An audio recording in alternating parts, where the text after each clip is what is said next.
عزتمندو نو د زکات متعلق خبره روانه وه نو په دې کې د دې خبرې لحاظ هم ساتل ضروری دي.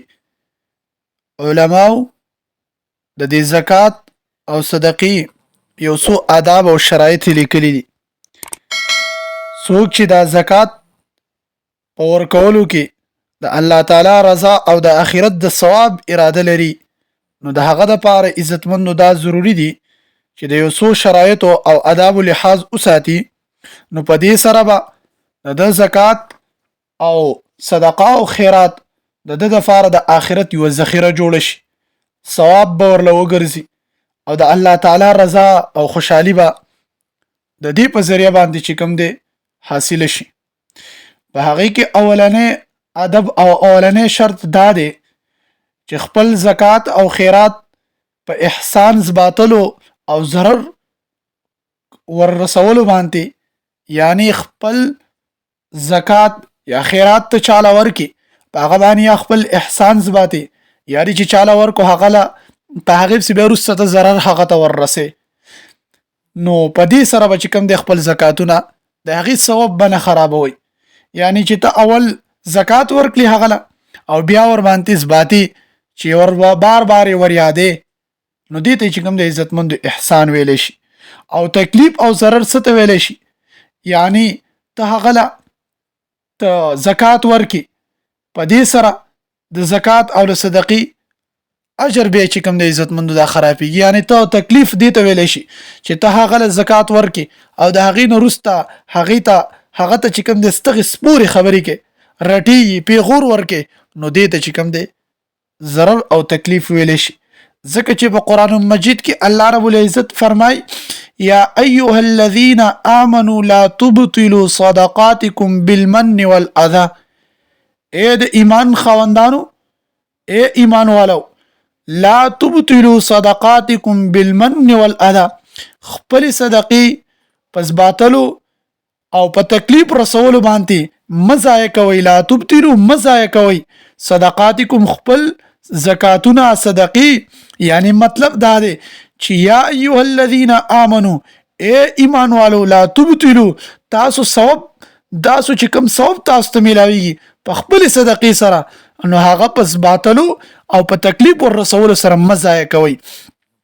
په دې کې د من ټکی ذکر شو عزتمندو. د من دې ته وایي چې د احسان کولو وروسته ورباندې خپل احسان زباتي، یعنی احسان ورسره وکړي او د هغې نه وروسته ورته هغه احسان بار بار رایادې او هغه ورته زباتي. هلکه ستا خدمت مې کړی و، تاله خو مې چې کوم دی روپۍ درکړې وي، نو دې ته چې کوم دی من ورته وایي، احسان ورته وایي. او ازا عزتمندو دې ته وایي چې یو انسان سره ته احسان وکړي او وروسته هغه ته تکلیف وررسې، هغه بار بار چې کوم دی په هغې باندې رټي، هغه ته چې کوم دی بار بار پیغور ورکې، یا لکه خان صاحب درله چې کوم دی نن رزق درکړی و او تاله صدقه درکړې وه او بیا ورته سبا له رینګ وکړي او یا ورته پسې جواب ولېږي چې راشه هلکه زه بوساړه جوړوم، دا بوساړه را سره جوړه که، راشه هلکه زه په پټي کې کار کوم، پټي کې را سره کار وکړه. نو دې ته چې کوم دی تکلیف ورئ. دویم عزتمندو، دویم ادب دار او دویم شرط دا دی چې د کوم مال نه ته زکات یا صدقه ورکې نو دا به حلال او پاک مال وي. ځکه چې الله رب العزت په قرآن مجید کې فرمایي په سورة البقره کې چې یا ایها الذین آمنوا، اے ایمان والو، انفقو تاسو خرچ کوئ من طیبات د پاکو مالونو نه، ما کسبتم کوم چې تاسو ګټلی دي او کوم چې مونږه ما کسبتم کوم چې تاسو ګټلی دي ومما اخرجنا لکم من الارض او کوم چې مونږه تاسو د پاره د ځمکې نه راویستلی دي، او ولا تیمموا الخبیث منه تنفقون، او تاسو د بیکاره شي ته اراده مکوئ، یعنی د بیکاره مال ورکولو اراده مکوئ چې د هغې نه یې خرچ کوئ، منه تنفقون چې تاسو یې د هغې نه خرچ کوئ، ولستم بآخذیه، یعنی ولستم بآخذیه او نه تاسو اخیستونکي هغې لره، تاسو حلن کې په خپل باندې هغه بیکار سیز نه اخلي او بل د بل لپاره ورکوي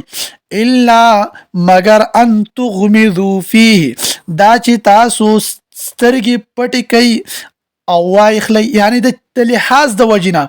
تو تعالی څوک یو سیز درکوي واجب صدقه ورکوي زکات ورکوي او هغه باندې چې کوم ته سترګې پټې کوي او د هغه لحاظ وساتي او وایختلی علن کې بیکار سیز وي واعلموا ان الله غنی حمید او پوه شئ چې الله تبارک وتعالی بېنیاز بادشاه دی هیڅ چاته ګورې حاجت نشته چې هغه له تاسو زکات ورکوئ او حمید د تعریف لایق دی صفت یې کړی شوی دی نو په دې کې چې کوم دی خبرې طرف ته اشاره شوه چې تاسو کله مالونه ورکوئ